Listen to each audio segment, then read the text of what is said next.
సమాధాన రాజ్యం. ఆశీర్వాదాలన్నీ నావే. సమాధానం, పరిపూర్ణ సమాధానం. సమాధానకర్తయగు ప్రభు తానే ఎల్లప్పుడూ ప్రతి విధము చేతను మీకు సమాధానము అనుగ్రహించునుగాక. ప్రభు మీకందరికీ తోడైండునుగాక. 2 తెస్సలోనికీ 3:16.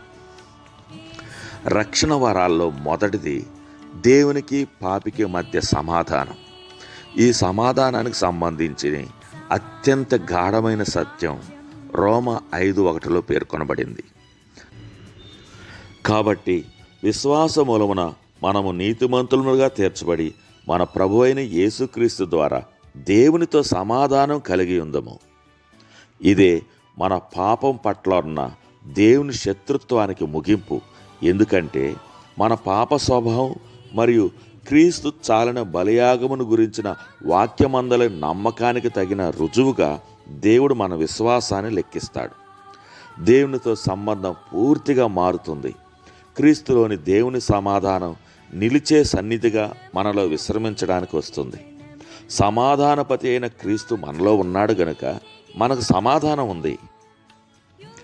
అనిశ్చిత పిరికి ఆత్మకు సందేహం తెచ్చే పలు పరివర్తనాంశాలను నేటి లేఖనం పరిచయం చేస్తున్నట్లుగా కనబడుతుంది. క్రీస్తు హృదయం నుండి ప్రవహించే సమాధానం ఎండిపోయి లేక మన ఆత్మకు ప్రవహించకుండా ఆగిపోతుందనే సాధ్యతను ఉండొచ్చు పదం సూచించవచ్చును. సమాధాన ప్రభు నిరంతరంగా సమాధానాన్ని ఇచ్చినట్లుగా మనం ప్రార్థించాలా?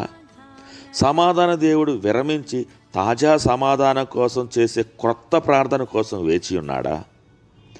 ప్రశ్నే నిలకడలేనట్టుగా కనబడుతుంది. తన ప్రత్యేక లక్షణం కూడా లేకుండా తన్ను తాను ప్రభువుగా పిలుచుకునే అద్వితీయుడు ఎలా ఉండగలడు? శస్త్రచికిత్స నైపుణ్యాలు లేకుండా ఓ సర్జన్ని కలిగి ఉండడం సాధ్యమేనా? ఇది హాస్యాస్పదం. తన వ్యక్తిత్వం నుండి సమాధానం ప్రవహించకుండా సమాధాన ప్రభు మనలో నివసించడు.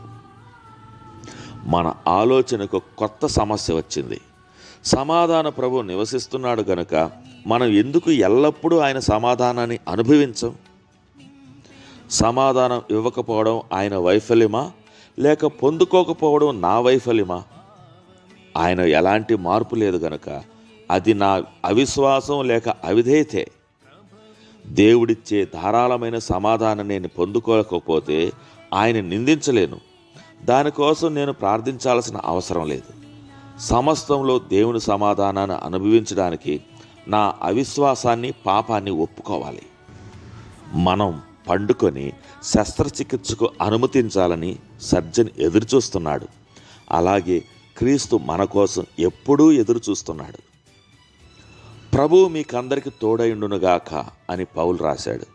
మనం అంతరార్థాలను గ్రహించడానికి అనువాదకులు ప్రయత్నించారని ఇటాలిక్లో పేర్కొనబడిన ఇండును అనే పదం సూచిస్తుంది. ఒకవేళ మనం ఇండును అనే పదాన్ని ఉంది అని మారిస్తే మనం ప్రభు సన్నిధి సంపూర్ణతను ఆస్వాదించి ఆయన హృదయం నుండి పొంగే సమాధానంలో ఆనందభరితులం అవుతాం. ప్రభువే సమాధానం. ఆయన తన సమాధానం లేకుండా నివసించడు. తండ్రి, క్రీస్తులో లభించిన సమృద్ధి అయిన సమాధానాన్ని బట్టి నీకు వందనాలు. నేను ఎల్లప్పుడూ దాన్ని ఆనందించి వినియోగించడం లేదని ఒప్పుకుంటున్నాను. ఈనాడు నేను ఆ సమాధానాన్ని నా సొంతం చేసుకుంటున్నాను.